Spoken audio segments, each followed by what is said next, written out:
युद्ध नहीं करूँगा, ऐसा कह देते हैं। अब देखिए अर्जुन की ऐसी हालत है, ऐसी हालत में क्या कोई उपदेश काम कर सकता है? हम सब माता पिता हैं, ऑफिस भी चलाते होंगे, कोई दुकान चलाते होंगे, कोई संगठन चलाते होंगे, और प्राय हम उपदेश देते हैं या किसी को कुछ कहते हैं, लेकिन हमारा कहना इतना इफ़ेक्टिव नहीं होता। क्यों? हम सामने वाले की मनस्थिति को ज़्यादा रीड नहीं करते हैं। हमारे पास एक कैसेट होती है, उसी को बजाते रहते हैं सबसे। लेकिन आप कृष्ण को देखो, डॉक्टर कृष्ण को देखो, साइकोलॉजिस्ट श्री कृष्ण को देखो कि पहले अध्याय में वो एक शब्द नहीं बोले, अर्जुन ही बोलते रहे। अर्जुन को वो चेक कर रहे हैं कि इसके मन में क्या क्या भाव है, ये क्या क्या बोल रहा है, क्या इसकी सोच है, जिससे उसी तरह का इलाज जो है वो किया जा सके। ठीक है ना? तो भगवान को ये समझ में आ गया कि अर्जुन को अभी उपदेश नहीं दिया जा सकता। आपको पता हो, एक स्टोरी सुनाता हूं मैं इसके ऊपर। एक के गौतम बुद्ध एक नगर में थे, मठ बन गया था उनका। तो उसी नगर में एक माँ थी, एक स्त्री थी, अकेली थी, विधवा थी, और अकेला पुत्र था उसका, वो खत्म हो गया। अब बताइए, इकलौता पुत्र, विधवा, उसका भी पुत्र खत्म हो जाए, कितना दुख होगा उसको। बुरी तरह से रो रही थी वो, सब उसको समझा रहे थे, लेकिन उसके कुछ भी समझ में नहीं आ रहा था। उसके तो ये था मेरा पुत्र चाहिए, मुझे वो बात करे जो मेरे पुत्र को, ये मुझे ज्ञान नहीं चाहिए फालतू का गीता का, भागवत का। तो अंत में कोई समझदार व्यक्ति आया, उसने कहा कि बहन ऐसा करो, बहना गांव के बाहर गौतम बुद्ध हैं, वो कुछ कर सकते हैं। अच्छा वो कर सकते? दौड़ी एकदम से बच्चे को लेके, और दौड़ते ही गौतम बुद्ध के कहा। गौतम बुद्ध ने उसकी हालत देखी, पुत्र को देखा, उन्होंने कहा महाराज रोने लग गई, जीवित करो इसको।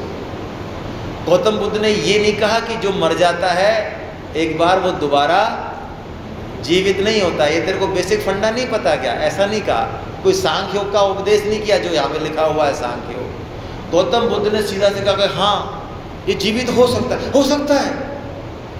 4 घंटे से वो रो रही है, कोई नहीं कह रहा जीवित हो सकता है। उस माँ का हृदय देखो, गौतम बुद्ध ने कहा हाँ जीवित हो सकता है, हाँ हो सकता है, हाँ कैसे, लेकिन एक शर्त है, एक शर्त है माता, बताओ आप एक मुट्ठी भर दाना ले आओ मेरे को सरसों के।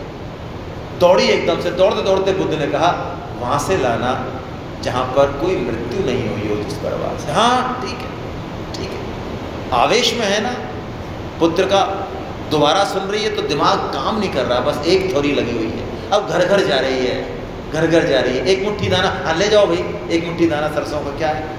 फिर वो कहती है तुम्हारे घर में कोई मरा तो नहीं है? अरे बहन क्या बात कर रहे हैं, हमारे तो एक्सीडेंट में मर गए 4 जने, हमारे तो जिस दिन शादी थी उस दिन गए, हमारे तो 2 साल का गया, हमारा तो ऐसा गया, हमारा तो वैसा गया, हमारा तो ये गया, हमारे तो वो गया।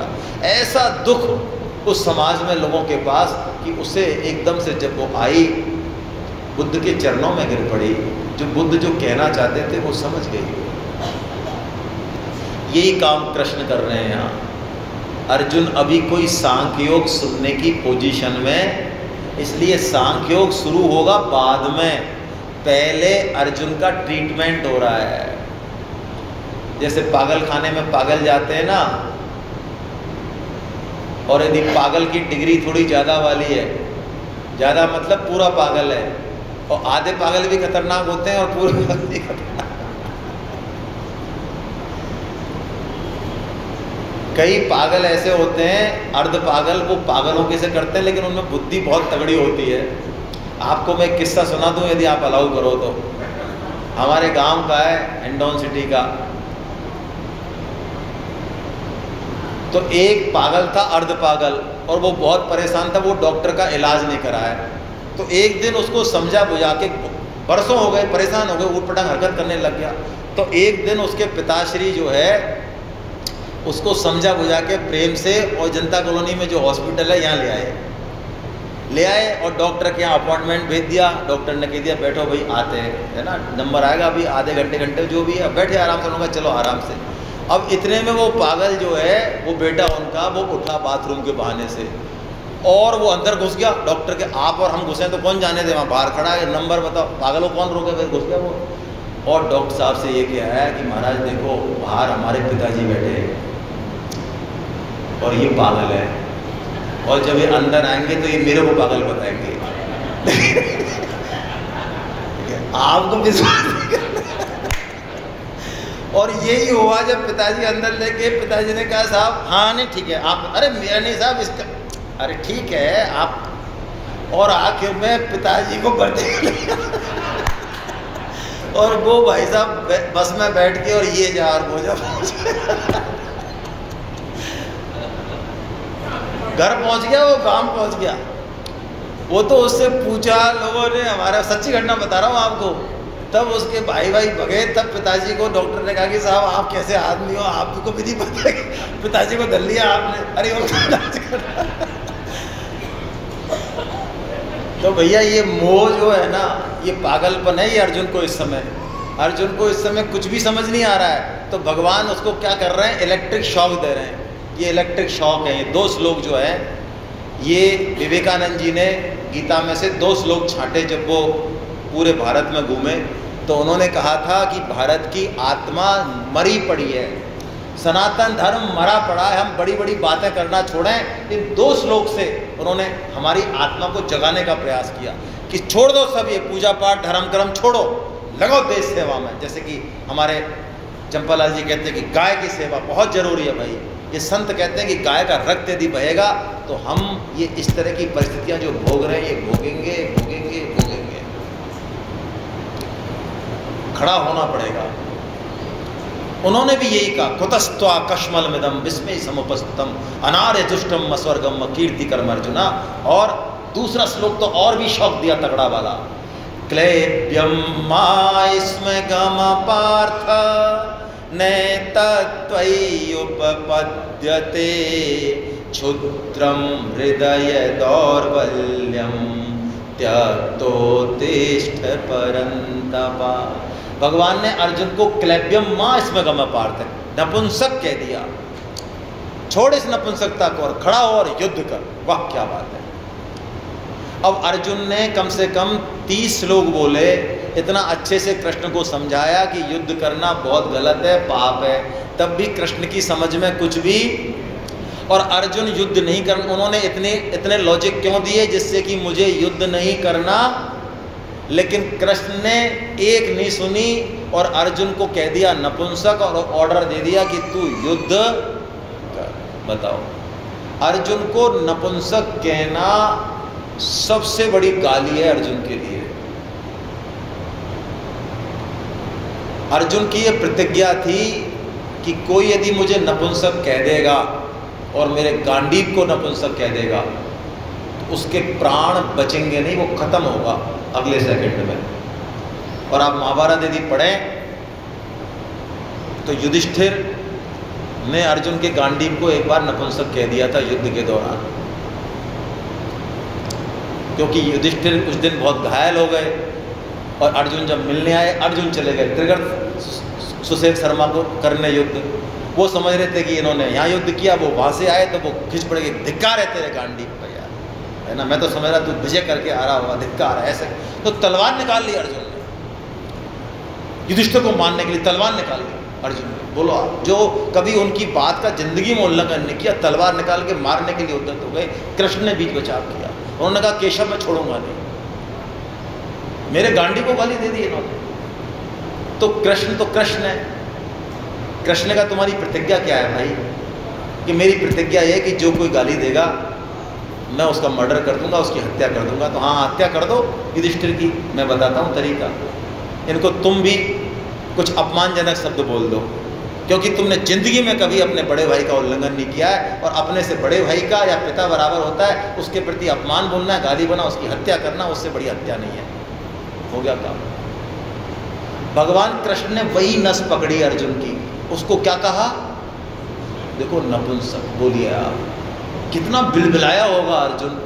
अर्जुन झल्लाता है बहुत बुरी तरह से। जैसे ही भगवान कहते हैं ना, अर्जुन कहता है भगवान से कि तुम क्या कह रहे हो, कुछ तो सोचो, आप क्या कह रहे हो? युद्ध करने की कह रहे हो और नपुंसक कह रहे हो, मेरे को नपुंसक कह रहे हो आप। लेकिन झल्ला तो गया अर्जुन, बोल भी दिया कृष्ण को।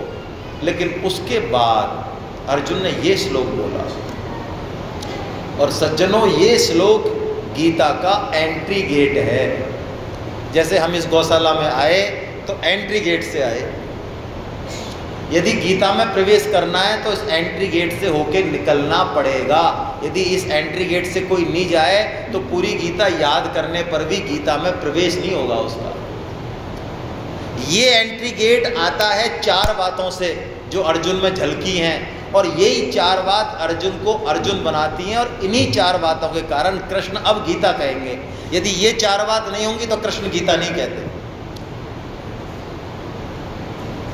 और गुरु जो उपदेश देता है वो शिष्य की स्थिति के अनुसार ही देता है, उससे आप उपदेश ले नहीं सकते। जो लेने वाला और देने वाला उपदेश है वो तो फर्जी होता है। तत्व जो है वो बहता है पानी की तरह, स्वतः ही ऊपर से नीचे। जिस दिन शिष्य में वो पात्रता आती है वो तत्व गुरु से अपने आप प्रकट होकर आ जाएगा, अपने आप, बिना कहे आएगा। ये कृष्ण की गीता शुरू हो गई। कैसे? ये 4 चीजें, आइए हम पढ़ते हैं जल्दी से। कार्पण्य दोषोपहत स्वभाव प्रक्षामि त्वां धर्म सम्मूढ़ चेता यक्षेयशान्निश्चितं ब्रूहि तन्मे शिष्यस्तेऽहं साधिमां त्वां प्रपन्नम्। ऊपर की 2 लाइनों में पहली बात, अर्जुन ने पहली बार एक्सेप्ट किया कि हाँ, आप जो कह रहे हैं वो ठीक है, मुझे आपकी ज़रूरत है, मैं ठीक डिसीजन नहीं ले पा रहा हूँ। धर्म सम्मूढ़ चेता, यानी धर्म क्या है, अधर्म क्या है, ये मैं ठीक मैं मूढ़ हूँ, मैं मूर्ख हूँ। ये पहली बात। यदि हम अपनी मन बुद्धि को गीता से ऊपर समझते रहेंगे सज्जनों, हमें लगता है कि हमारा जो अनुभव है, ये बाल सफ़ेद ऐसे ही थोड़ी हुए हैं, कृष्ण ने जो कह दिया गीता में वो तो बढ़िया है, लेकिन हमारा भी तो कोई अनुभव है भाई साहब, है कह दिया होगा कृष्ण ने गीता में, वो उस समय की बात थी। बाकी ये गीता की 5-7 बातें ये आज एप्लीकेबल नहीं है। हाँ, और क्या ज़रूरत है गीता की, आप बताओ? किसी का बुरा मत करो, अपने अच्छे से कमाओ, परिवार का पालन करो और आराम से ऊपर जाओ। हाँ, क्या ज़रूरत है गीता की? हमारे 60 साल निकल ही गए ना। अब आप बताओ, हमारे 60 साल देखो, आप बोलो, आपसे बढ़िया मकान है, आपसे बढ़िया घर है, आपसे ज़्यादा पैसे, आपसे ज़्यादा इज्जत है, बोलो। आप गीता पढ़ रहे हो ना, आपसे सब काम बढ़िया है हमारे, बोलो क्या ज़रूरत है गीता की? यदि किसी की मेंटलिटी ऐसी है सज्जनों, तो बोलो गीता काम करेगी उसके लिए? ये कृष्ण अर्जुन है जो कहते हैं हाँ कृष्ण मुझे आपकी जरूरत है, मैं पागल हूं लेकिन मैं अपने आप को पागल नहीं मान रहा। अब बोलो क्या कर लेगा? साइकेट्रिस्ट मेरे घर में ही बैठा हो तो मेरा कर क्या लेगा वो? क्या हमको अपने जीवन में गीता की जरूरत है, कृष्ण की जरूरत है? यहां से सारी बात शुरू होगी। ये स्टार्टिंग पहला पॉइंट। दूसरा पॉइंट, अर्जुन को राज्य की जरूरत नहीं है, उसको अपने कल्याण की जरूरत है। तो हम गीता पढ़ें कर्म कांड के लिए और छोटी मोटी चीज़ों के लिए, तो वो गीता का दुरुपयोग हो गया भाई।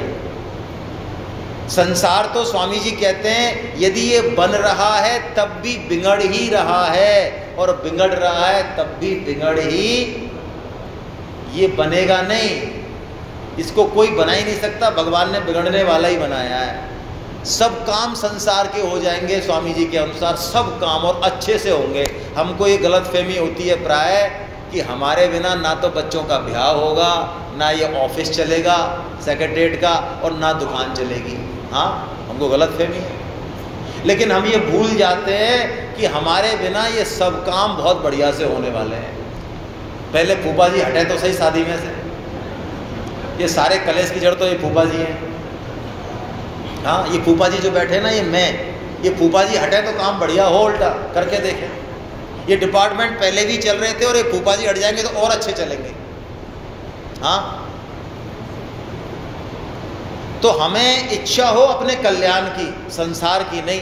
अर्जुन को कल्याण की इच्छा है, इसलिए गीता इतना मधुर ग्रंथ है कि इसको हम कहीं से भी उठा लें, कहीं से भी। और सारे ग्रंथों में आप बुरा मत मानना, मैं वेद की भी बात करूंगा, पुराण की भी करूंगा, आप कहेंगे जिसकी करूंगा, सब में थोड़ी मिक्सिंग है। मिक्सिंग का भी एक पर्पज है, ये मत समझना कि वो छोटे हो गए, ऐसी बुद्धि नहीं लगानी हमको। मिक्सिंग का एक पर्पज है वहाँ पे। गीता और वेद में कोई फर्क नहीं है तत्व रूप में, लेकिन वहाँ मिक्सिंग है। वहाँ पे कैसे देवताओं को प्रसन्न किया जाए, कैसे स्वास्थ्य को, कैसे शरीर को, और कैसे अपने पैसे को, सबको शादी करनी है, तो सब व्यवस्था है वहाँ पे। गीता में ऐसी कोई व्यवस्था, या प्योर घी है, 24 कैरेट गोल्ड है, या कहीं से भी उठा, हाँ कहीं से भी उठा लो, कहीं से भी। जैसे मैं आपसे पूछूं गुलाब जामुन को किधर से खाएं कि मीठा लगे ज़्यादा? अनिल जी बताएंगे बढ़िया तरीके से, इनका डिपार्टमेंट है ये। अरे बताओ भाई, गुलाब जामुन को किधर से खाऊं? ऊपर से, नीचे से, अगल से, बगल से, किधर से खाऊं मीठा अच्छा लगे? तो बस ऐसी गीता ही है ये। कोई ये कहे साहब हम तो साहब हमारे 2 अध्याय निकल गए, अब तो हम नहीं आएंगे। अच्छा, तो तू 4 रोटी खाता है और तेरे को नहीं मिला किसी दिन, और उस दिन 1 ही रोटी मिला, तो बोलो खाएगा कि नहीं खाएगा? नहीं वो तो मैं खाऊंगा। तो भाई गीता का एक शब्द सुन ले कोई, मैं तो इतनी बड़ी बात बोल रहा हूँ, यहाँ संतों का स्थान है ये, संत ही बुलवाएं शायद। एक शब्द, एक श्लोक, एक चरण कोई पढ़ ले, वो जीवन में क्षय नहीं होगा कभी, वो काम देगा, देगा देगा देगा, वो खड़ा हो जाएगा। एक चरण, एक शब्द कोई सुन ले, क्षय नहीं होगा, दुर्गति नहीं होगी। ये गीता का वचन है, ये गीता का वचन है। भगवान ही कहेंगे इस बात को, एक नहीं 2-3 जगह कहेंगे। तो अर्जुन कल्याण चाहते हैं। और तीसरी बात, अर्जुन शिष्य बन जाते हैं। शिष्य, हम में शिष्यत्व नहीं होता। यदि शिष्यत्व होना तो स्वामी जी कहते हैं ये गीता ग्रंथ है, इसको मान लो, कृष्ण को गुरु मान के, और इसको मान लो उनकी वाणी, तो बस ये गीता ग्रंथ कृपा कर देगा। हाँ जड़ है महाराज, अरे ये कृपा कर देगा। क्या आप में है इसको, इससे लेने की इच्छा है? हम शिष्यत्व हैं तो गुरुत्व मौजूद है, सृष्टि के कण कण में है, हर देश काल में है। गुरु कोई व्यक्ति होता ही नहीं। जो व्यक्ति को गुरु मानता है वो ठीक नहीं समझ रहा है। हम ढूंढते हैं गुरु, स्वामी जी ने बिल्कुल इसको कंडेम किया है। कोई व्यक्ति यदि गुरु तलाश रहा है वो ठीक रास्ता नहीं है। व्यक्ति को अपने शिष्यत्व को बढ़ाना चाहिए। जो शास्त्रों की बात है, जो संतों से मिली है, जो माता पिता से मिली है, उसको पहले उस पहली क्लास में तो एंट्री ले। वो जो तू जानता है उसको तो चालू कर, अपने आप दूसरी क्लास मिल जाएगी, तीसरी मिल जाएगी, और जब गुरु की जरूरत होगी तो गुरु भी मिल जाएगा। और गुरु अभी मिल भी गया 24 कैरेट गोल्ड, हम उसकी कदर नहीं करेंगे। क्यों? हमारे पास वो सिस्टम ही नहीं है। बोलो हम गुरु को पहचान जाएंगे क्या? सही पूछो आप। यदि 24 कैरेट गुरु आ जाए हमारे सामने अभी, तो हम उसको पहचान जाएंगे क्या? भाई मैंने डॉक्टरी नहीं करी, मैं उदाहरण से समझाता हूँ। मैं हार्ट का डॉक्टर नहीं हूँ। हार्ट में बहुत ज़्यादा खून बह जाता है, तो चालू हालत में सर्जरी और आर्टरी और उसको मिला के और नस को ठीक कर देना, बाईपास बना देना, ये बहुत दुर्लभ काम है। और किसी डॉक्टर ने जयपुर में फोर्टिस में ये ऑपरेशन कर दिया, और उन्होंने कहा भैया मैंने बहुत तगड़ा काम किया। हाँ नहीं महाराज, आप तो भगवान और देवता हो, हम सब उसका ग्रेटफुल करेंगे। लेकिन मेरा अमेरिका से कोई कजिन आया, वो भी हार्ट का स्पेशलिस्ट है, और उसको जब पता चला, उसने कहा डॉक्टर साहब आपने ऐसा किया? कि हाँ यार, मैंने हार्ट को लाइक करते हुए ये कर दिया। अरे ग्रेट यार, ग्रेट। तो कौन समझा उसके उस कृत्य को? जो उस लेवल पे था। तो गुरु की गहराई कौन समझेगा भाई? गुरु को गुरु ही समझेगा भाई। ये शिष्य बन गए और अंत में शरणागत हो गए। हे नाथ, मैं केवल आपकी शरण हूँ। ये शरणागत होने से हमारी जिम्मेदारी किस पे आ जाती है? शरणागत का मतलब क्या है? जो भगवान कहे वो करूँगा, जो मन बुद्धि कहेगी वो, ये है शरणागति। गुलाम मंडी खाना शरणागति नहीं है भाई। हाथ जोड़ना भी शरणागति नहीं है भाई, गीता के हिसाब से। यदि मैं गीता पढ़ के भी 3 दिन में या 1 साल में, गीता में मेरी मन बुद्धि का मैंने फिल्टर लगा रखा है, गीता के श्लोक आए, हाँ नहीं ये ठीक है, ये बिल्कुल बढ़िया बढ़िया शानदार, ये मैं, ऐसे थोड़ी होता है यार, ऐसे थोड़ी होता है। क्या कह दिया कृष्ण ने यार? नहीं, हटाओ इसको।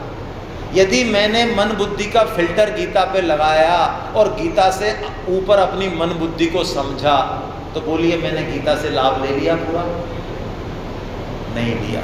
शरणागत का भगवान खुद कल्याण करते हैं। तो आइए हम शरणागत हो जाएं भगवान से, वचन मात्र से हो जाएं एक बार, कोई बात नहीं।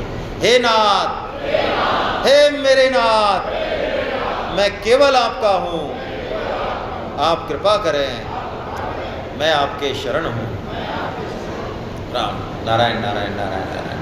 अब भगवान सांख्य योग का उपदेश देंगे। देखिए सांख्य का मतलब होता है विवेक, जो हम चर्चा कर चुके हैं। सांख्य का मतलब होता है संख्या से, यानी ये कर्म योग पे नहीं चलते, ये भक्ति पे नहीं चलते, ये संसार को देखते हैं संसार नष्ट हो रहा है, शरीर नष्ट हो रहा है, ये विचार करते हैं, विवेक विचार करते हैं, चर्चा करते हैं, है ना, शास्त्रार्थ करते हैं, और उसी चीज़ से ये उस तत्व को प्राप्त करते हैं। यानी पुरुष, प्रकृति, इन सब तत्वों पे बात करते हैं, तत्वों की संख्या पे बात करते हैं। तो यानी ये ज्ञान का मार्ग है, सांख्य का मार्ग। लेकिन इसके लिए, इस पर चलने के लिए मैंने आपको बताया, हमको स्पष्ट विवेक और तीव्र वैराग्य चाहिए।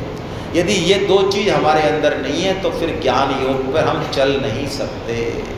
इसलिए भगवान ने सबसे पहले ज्ञान योग कहा तो सही, सांख्य योग कहा तो सही, लेकिन इसको रिकमेंड नहीं किया भगवान ने हमारे लिए, ना रिकमेंड नहीं किया। रिकमेंड किया कर्म योग को, जो आगे आएगा। तो बताया क्यों, पहले क्यों कहा? पहले कर्म योग को ही कह देते ना भाई।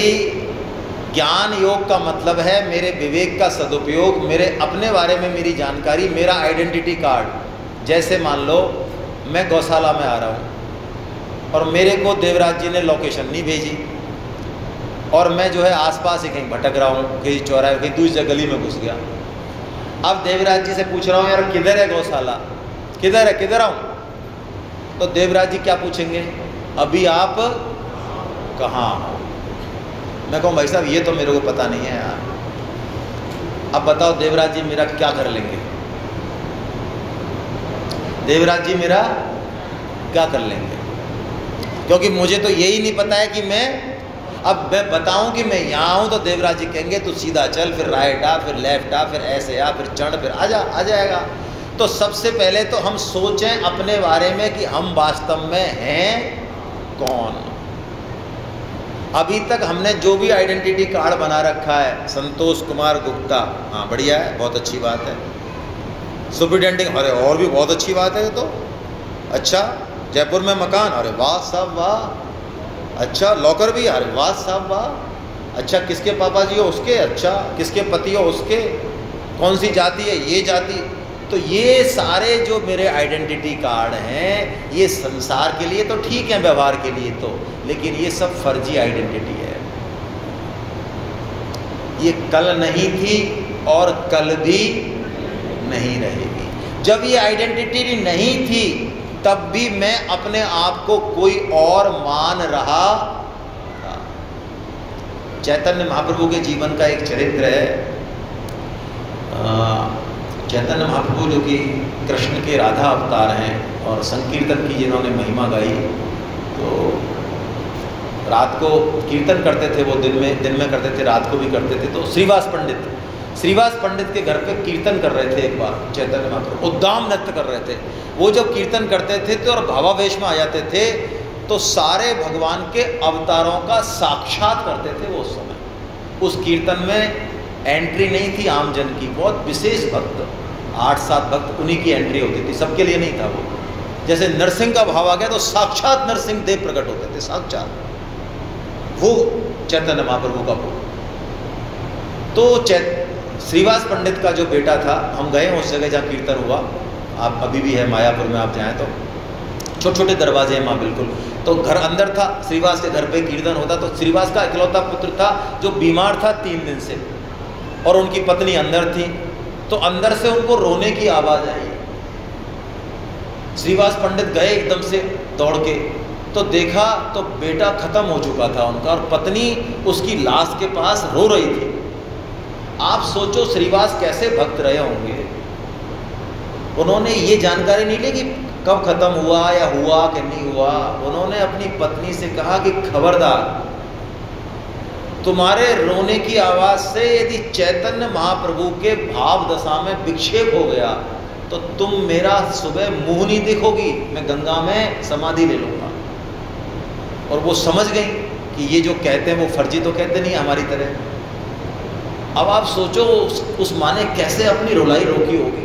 अब चैतन्य महाप्रभु उद्दाम नृत्य कर रहे हैं, करते करते वो बाहर आ गए। वो तो एकदम से उन्होंने नृत्य रोक दिया कुछ देर बाद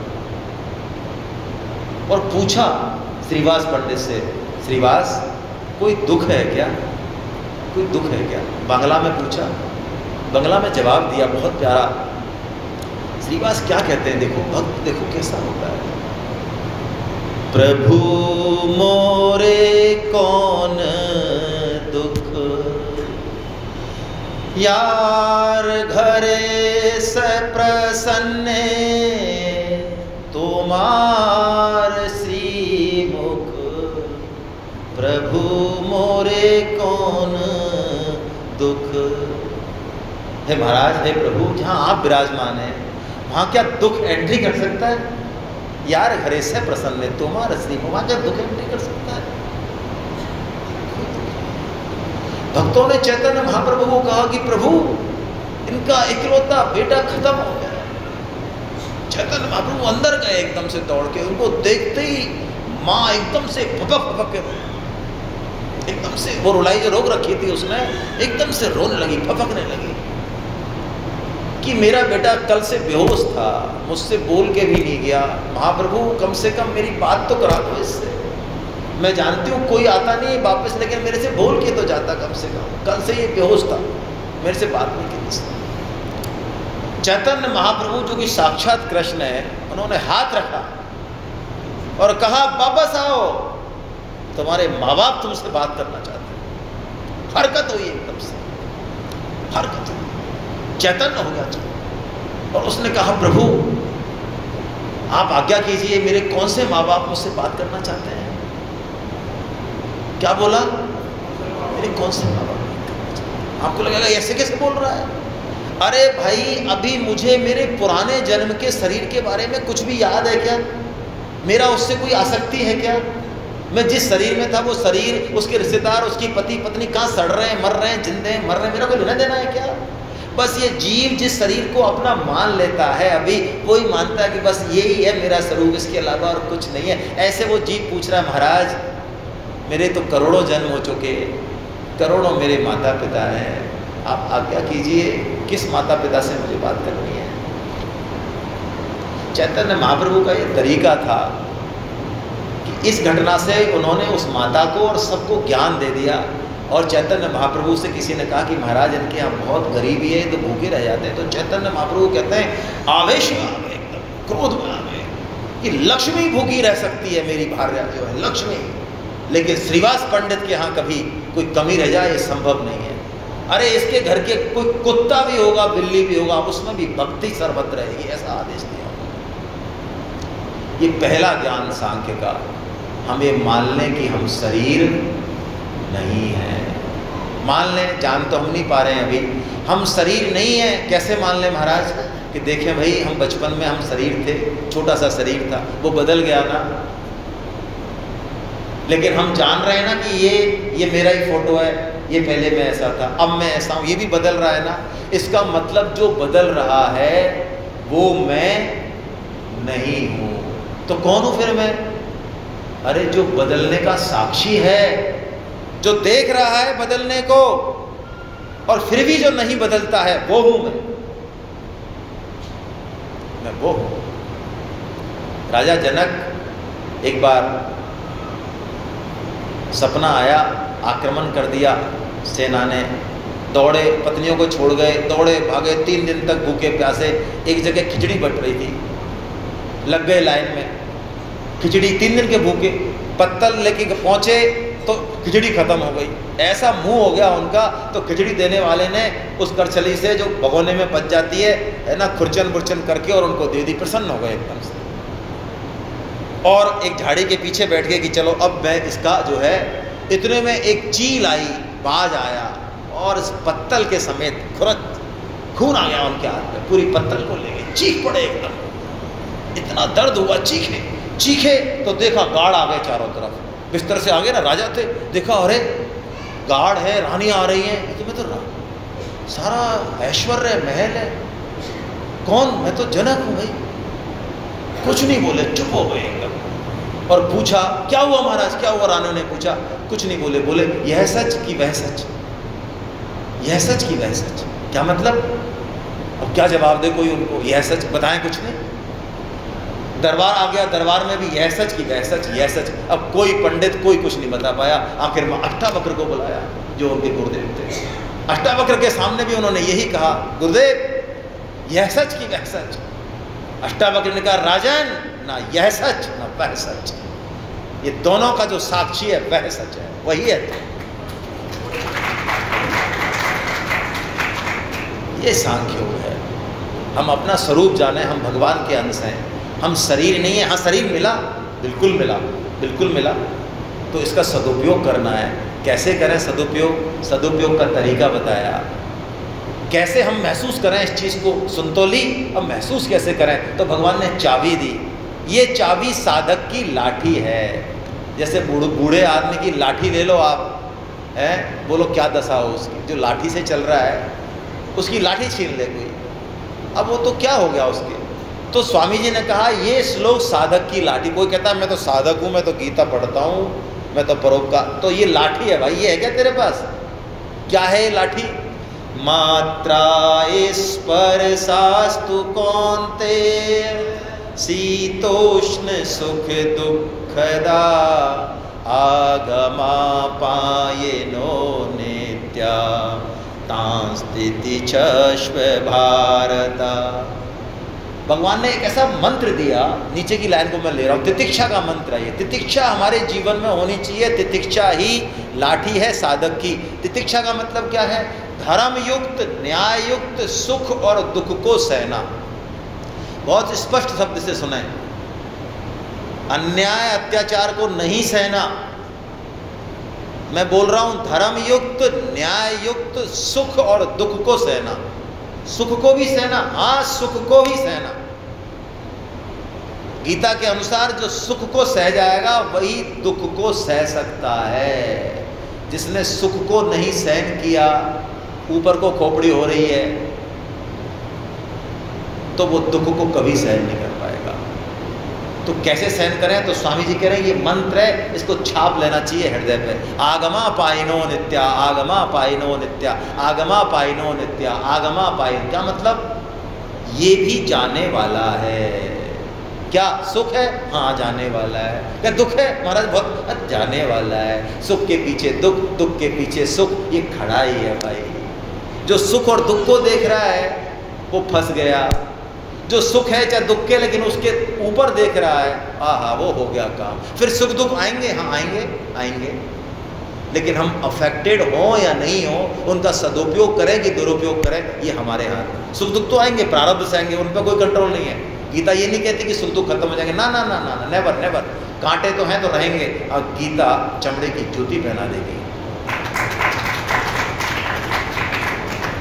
तो हम सहन करें इसको, जीवन की हर परिस्थिति को सहन करें। सहन करे वो साधक है। बस इससे जो तितिक्षा पैदा होगी वो तितिक्षा हमें आगे ले जाएगी। अब इसके बाद भगवान जो है कर्म योग का वर्णन करते हैं, है ना। कर्म योग में भगवान ने सबसे पहले समता का एक शब्द कॉइन किया कि हम कोई भी कर्म करें, छोटे से छोटा कर्म भी भगवत प्राप्ति कराने वाला हो जाएगा। आप सुने इस बात को, छोटे से छोटा। आप कहें साहब मैं झाड़ू लगाता हूँ, मैं तो, हाँ झाड़ू लगाने से भगवत प्राप्ति हो जाएगी। झाड़ू लगाने से, हाँ सब्जी बेचने से, हाँ सब्जी बेचने से भी। किसी भी कर्म से, शास्त्रोक्त कर्म से, कर्तव्य से भगवत प्राप्ति हो जाएगी। और स्वामी जी तक यहाँ तक दावा है कि हम अपने शरीर को जो नहलाते हैं, धुलाते हैं, खाना खिलाते हैं, इसको लैट्रिन में ले जाते हैं, पखाना, इनसे भी भगवत प्राप्ति हो जाएगी। है महाराज, इनसे भी।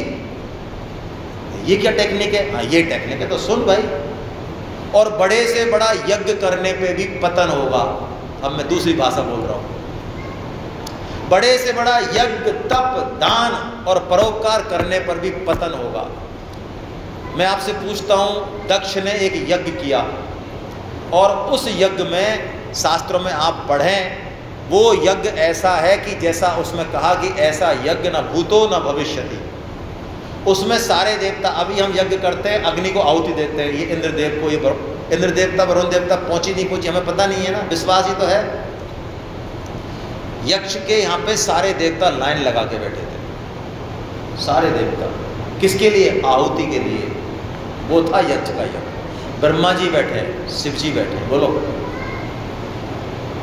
उससे क्या हुआ? उस दक्ष के इतने भयंकर, बड़े बड़े ऋत्विज बैठे, भृगु ऋषि, बड़े बड़े संत में सब बैठे वहां पे। ऐसा यज्ञ हम सोच नहीं सकते, करना तो दूर की बात है, सोच नहीं कर सकते। ऐसे यज्ञ का फल क्या हुआ? सिर कट गया उनका, बकरे बन गए, बकरा, बकरी का सिर कट गया। क्यों? ये फार्मूला है। कर्म अपने आप में कोई छोटा बड़ा होता ही नहीं। जो कर्म योग में कर्म की महत्ता समझता है वो मूर्ख राज है। कर्म योग में कर्म है तो सही, लेकिन कर्म से योग कैसे बनाया जाए वो विद्या है कर्म योग। और कर्म का मतलब स्वामी जी ने बताया कि हमको कोई नए कर्म नहीं जो है जाके खोजने, कि हमको कोई नए कर्म करने, अच्छे कर्म करना, ना ना ना ना ना। अपने आप प्रारब्ध से, हमारी रुचि स्वभाव संस्कार से जो चीज़ें हमको मिली हुई हैं उसी से ही हमको काम करना है। कैसे करना है? सुख दुखे समय कृत्वा लाभा लाभो जया जयो, बस ये सूत्र है। सुख दुख में और लाभ अलाभ में और जय विजय में हमको समान रखना है। सपोज मैंने भगवान की गीता का प्रचार करने का काम किया 10 लोगों से कांटेक्ट किया। 2 केस हैं, 2 केस आपको बता रहा हूँ मैं। जैसा कि हमारे बहुत, ये सेमिनार इतनी आसानी से नहीं हो रही है भाई, है ना। इतने लोगों को गीता के सम्मुख करना वास्तव में बहुत वैसा काम है, आसान काम नहीं है। फ़ोन करने पड़ते हैं, लोगों को समझाना पड़ता है, और पैसे ले रहे हैं उसमें। हाँ, एक तो फ्री में जीवन में बुलाया जाए तो कोई टेंशन नहीं है, उसमें तो आदमी कह देता हाँ ओके डन है भाई साहब, डन डन डन। इतने बढ़िया आप हो, इतने बढ़िया हम, और इतना बढ़िया काम है, फिर तो बात ही क्या है।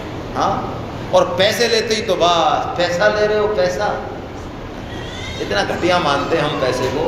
बात करो आपस में, बहुत घटिया मानते हैं, और पैसे खर्च करने वाले को बहुत ऊंचा मानते हैं। बस इतनी सोच है हमारी।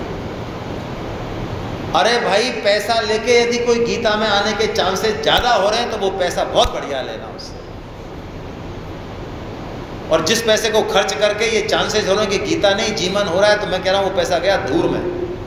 यदि पैसा लेके हमारे ऊपर कोई दोषारोपण भी हो रहा है लेकिन भगवान का काम हो रहा है, भगवान की वाणी सुनिए, तो ऐसा दोष भूषण है, दूषण नहीं है, भूषण है। तो क्या बात चल रही थी, मैं तो भूल गया। हाँ, बहुत काम किया। तो मान लो 10 बंदों से काम किया, 2 केस हैं। एक में 10 में से 8 ने आपकी बात मान ली, सक्सेस 80%। एक में से 1 ने भी नहीं मानी, बल्कि 3-4 ने तो ऐसी बात कही कि आपकी पूरी बैटरी ढुस हो गई। इतना बढ़िया सुनाया आपको कि सारी गीता निकाल दी आपकी। अपमान अलग किया 4 ने तो, और 6 जुड़े नहीं, जुड़े हुए भी नहीं। एक तो ये रिजल्ट है। अब कर्मयोग कहाँ होगा, कौन सी स्थिति में होगा, पूछ रहा हूँ आपसे। पहली वाली में, दूसरी वाली में? ना पहली में होगा ना दूसरी में होगा, किसी में ही नहीं होगा। कर्म में और कर्म के फल से कोई कर्म योग नहीं होता। दोनों स्थितियों में जब परिणाम आया तो मेरे चित्त की स्थिति कैसी है, मेरे चित्त की स्थिति समता में है या मैं विक्षिप्त हूं, इससे कर्म योग होगा। यहां भी कर्म योग नहीं होगा, हो सकता है यहां हो जाए, यहां भी नहीं हो सकता है यहां हो जाए। मैं करोड़पति हूं, मेरा सारा ऐश्वर्य है, मेरी शानो शौकत बहुत तगड़ी है, तो भी गीता मुझे योगी कह देगी कि तू योगी है। हाँ, मेरे पास एसी लगे हुए हैं करोड़ों रुपए और मेरा शान शौकत है इतना ज्यादा, तो भी योगी, हाँ योगी कह देगी गीता। क्योंकि गीता मानती है समता को योग, मन से भोग को भोग और मन से योग को योग। और भिखारी को भी गीता भोगी कह देगी। बोलो, गीता का ये सिद्धांत है। गीता को कोई एलर्जी नहीं है पैसे से, पद से, ना। तो ये सूत्र दिया। अब इसको कर्म योग को करें कैसे, बस 1-2 श्लोक लेंगे हम जल्दी से। कर्म योग करने के लिए हमारे जीवन सधे कर्म योग में, इसके लिए इस श्लोक को स्वामी जी ने बहुत फोकस किया। ये एक ऐसा श्लोक है जिसको स्वामी जी ने साधक संजीवनी में 100 बार से ज़्यादा बार रिपीट किया। रिपीट 100 बार से ज़्यादा बार, 1-2 बार नहीं, 100 बार से ज़्यादा बार। ये बहुत जबरदस्त श्लोक है, आइए देखते हैं इसको। व्यवसायात्मिका बुद्धि रेकेः कुरु नंदना, बहुशाखा हि अनंताश्च बुद्धयो व्यवसायेना। भगवान कह रहे हैं ये निश्चयात्मक बुद्धि अर्जुन एक है, व्यवसायात का मतलब निश्चयात्मक बुद्धि, दृढ़ निश्चय। तो कहने का मतलब भगवान ये कह रहे हैं कि अर्जुन कर्म योग तो होगा एक निश्चय बुद्धि से, और तू एक निश्चय नहीं करेगा तो फिर कर्म योग नहीं होगा, फिर तो कुछ और ही होगा। फिर तो तेरी बुद्धि बहुशाखा यानी कहाँ जाएगी पता ही नहीं है। गंगा गए गंगाराम, जमुना गए, फिर तो मामला तेरा गड़बड़ है।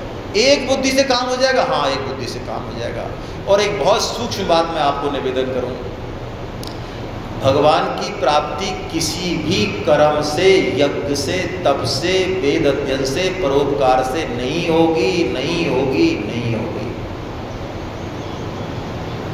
भगवान का वचन है, आप 11वें अध्याय का 48वां श्लोक देख लो, 53वां देख लो, भगवान ने स्पष्ट बोला है, न वेद यज्ञ न अध्ययन दाने न च क्रिया भी न तपो भी उग्रे। 53 में भी यही बात बोल दी, ना हम वेदे न तपसा न दाने न चाहिए। किसी से नहीं मिलने वाला हूँ मैं। तो किससे मिलोगे महाराज? इससे मिलेंगे। इससे किससे? संकल्प से मिलेंगे भगवान। साधन तो बस कोई सा भी हो शास्त्रोक्त पहुंच जाएगा, लेकिन पीछे किसका बल होना चाहिए? आज यदि मेरे मन में ये संकल्प आ गया कि नहीं यार, अब जीवन जो बीता, अब मुझे भगवान का काम करना है, बस ये संकल्प अपने आप मेरे को ट्रैक पे डाल देगा। द्रोणाचार्य जी ने कौरवों की और पांडवों की परीक्षा ली ना, तो पेड़ पे क्या लटका दिया? चिड़िया। और एक जगह कर दी, भैया लगाओ निशाना। निशाना लगाते इसे पूछते, अरे युधिष्ठिर, हाँ गुरुदेव, क्या दिख रहा है? युधिष्ठिर, महाराज पेड़ दिख रहा है, ये दिख रहा है, आप दिख रहे हो, कि बैठ जाए। निशाना नहीं लगवाते। अश्वत्थामा, क्या दिख रहा है? आपके चरण दिख रहे हैं गुरुदेव, ये दिख रहा है संसार। दुर्योधन, सबको बैठा दिया। लास्ट में अर्जुन आए, किसी से नहीं चलवाया बात।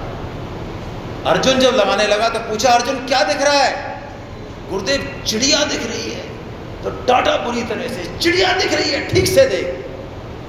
तो अर्जुन ने कहा, गुरुदेव मुझे चिड़िया की आंख के अलावा कुछ नहीं दिख रहा है, पूरा संसार लुप्त हो गया, अब मैं भी नहीं हूं, बाण भी नहीं है, कुछ भी नहीं है। जैसे जोड़ लगाता है ना व्यापारी, तो जोड़ लगाते समय वो अंक ही रह जाते हैं, ना तो वो खुद रहता है, ना भाई कुछ नहीं रहता, कुछ संसार है ही नहीं। संत कहते हैं संसार है ही नहीं, भगवान ही भगवान है। हम गोविंद देव जी के मंदिर में भी पूछते हैं, कहाँ है भगवान, बताना, ये तो मूर्ति है ना। अर्जुन ने कहा कुछ नहीं है, केवल आंख ही आंख है। उन्होंने कहा चला बात, बस हो गया काम। सज्जनों, जिस दिन जीवन का लक्ष्य ऐसा बन गया, हमारा सांस लेना, हमारा पाखाना जाना भी कर्म योग हो जाएगा। पाखाना जाना, मूत्र विसर्जन करना। स्वामी जी ने कहा ये शरीर भगवान का मंदिर है, और जो एक निश्चयात्मक बुद्धि वाला होता है वो 24 घंटे का साधन होता है, उसके हर चीज से भगवान का वचन हो रहा है, क्रिया रूप में, चाहे कुछ भी दिख रहा हो बाहर से, तो हमारी प्रॉब्लम है। तो हम ये करें। इसमें विक्षेप किसका आता है तो वो देखें, ये छोड़ देते हैं। इसमें विक्षेप आता है कामना से। हमें क्या है, इस संसार में सुख भोग करना है, हमारी वासनाएं इतनी हैं मत पूछो। और बड़े मजे की बात है कि जितनी वासनाएं पूर्ण होती हैं उतनी बढ़ जाती हैं। अच्छा, मैं आपसे बताऊं, एक करोड़पति है, एक हजारपति है और एक अरबपति है, तो बोलो घाटा किसका ज्यादा? एक तो हजारपति है, उसका घाटा कितना होगा? अरे 100-200 का होता होगा, और क्या है, और 1000 से ज़्यादा तो नहीं होगा ना। एक करोड़पति और एक अरबपति, तो घाटा किसके ज़्यादा? तो भैया जितना हम सुख भोग के लिए, तृप्ति के लिए जो जितना ज़्यादा सामान साधन लेके घूम रहा है और भाग रहा है इनके पीछे, वो उतना ही ज़्यादा अतृप्त रहेगा। सीधी सजन है। ये कामना जो है ना, जिसका वर्णन कर रहे भगवान ने, ये यहाँ भी बैठी हो ना, हम भोग नहीं कर रहे, यहाँ भी यदि बैठी है कामना, भोग भोगने की इच्छा, तो हमारा सर्वनाश करा देगी। क्यों? ये कभी भी तृप्त नहीं होती, कभी भी नहीं होती। आपके भोग करने से, हाँ भोग करने से लगता है कि तृप्त हो गई उस समय, लेकिन फिर और प्रचंड रूप से आगे बढ़ती है। तो कैसे होगी तृप्त? तो भगवान ने तो सूत्र दिया, अर्जुन इतनी बार तूने भोग दिया, तृप्त नहीं हुई ना, ये तृप्त होगी त्याग से। विवेक पूर्वक तू त्याग कर दे, तृप्त हो जाएगी। और जो चाहिए उसको दे दे। ये भोग से तृप्त नहीं होगी, क्योंकि तेरे को भोग चाहिए ही नहीं, तू तो भगवान का अंश है, चेतन है। जब तक इसको चेतन की चीज नहीं देगा, भगवान की ये तृप्ति नहीं आएगी। भगवान ने यही बात कही यहाँ पे। ये कर्म योग में जो बाधा लगती है वो इसी कारण लगती है। भगवान ने यहाँ पे, मैं हिंदी में पढ़ रहा हूँ, हम विषयों का चिंतन करें ना, तो हम विषयों में, भगवान कह रहे हैं, उन विषयों में क्या हो जाता है? आसक्ति। आसक्ति से कामना, कामना से क्रोध, क्रोध से सम्मोह, सम्मोह से स्मृति नष्ट हो जाती है, फिर बुद्धि या विवेक नष्ट हो जाता है और हमारा सर्वनाश हो जाता है। इसलिए अपनी बुद्धि को और समय को भगवान के काम में लगाएं। खाली घर शैतान का घर। व्हाट्सएप पर चेक कर लगा दें आज से ही, सबसे बड़ा राक्षस है ये। आज से ही चेक लगा दें। मैं नियम, कोई समय तो नहीं बता रहा हूँ, क्योंकि क्या पता हर एक का कैसा कैसा सिस्टम है, लेकिन चेक जरूर लगा दें कि मेरे को टोटल 1 घंटे देखना है, 2 बार में देखना है कि 4 बार में देखना है या आधा घंटा देखना है। कोशिश करें। पेपर पढ़ना छोड़ दें। छोड़ने से मतलब उसमें भी चेक लगा दें, 10 मिनट में पढ़ूंगा। ये नहीं कि 2-3 घंटे चाटने के बाद भी जो है ना, और उसको चाट रहे हैं। भैया ये समय मिला है, मान लो किसी के पास समय है, तो इसको सार्थक करें। हम कहने की बात तो नहीं है, लेकिन कह देता हूँ, जो कहीं नहीं जुड़े हुए किसी में, रिटायर हो गए, कहीं नहीं जा रहे, घर में ही हैं और कह रहे हैं हमको गीता अच्छी लग रही है, बहुत अच्छा लग रहा है साहब, बहुत सुधार है, उनसे भी यदि कहा जाए, मैंने फ़ोन किए तो जवाब आए, साहब हम पढ़ तो रहे हैं गीता, बताओ अब आप 1 दिन और बुला रहे हो भागवत के लिए, अब ये तो नहीं होगा साहब। देखो,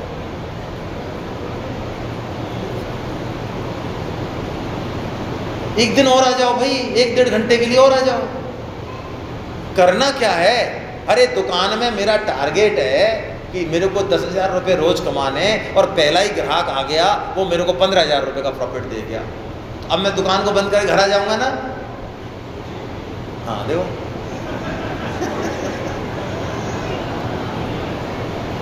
शाम तक बैठा रहूंगा, और यहाँ तृप्ति हो जाती है। तो ये कामना को हमको कहीं ना कहीं लगाना है। यदि हम नहीं लगाते तो भगवान कह रहे हैं हम सोते हुए भी सो रहे हैं और जागते हुए भी सो रहे हैं। बहुत कठोर श्लोक है भगवान का ये। हम कुछ भी कर रहे हो चाहे, यदि एक निश्चयात्मक बुद्धि नहीं है, ये चीज़ समझ में नहीं आई, तो भगवान कह रहे हैं तू सोते हुए भी सो रहा है और तू जागते हुए भी सो रहा है। और तूने यदि ये बात समझ ली तो भगवान कह रहे हैं तू जागते हुए भी जाग रहा है और सोते हुए भी जाग रहा है। ऐसा भगवान ने बोला है। तो हम जागें भाई और लगें इस काम में। हरे कृष्णा हरे कृष्णा। इस तरह से रहेगा कि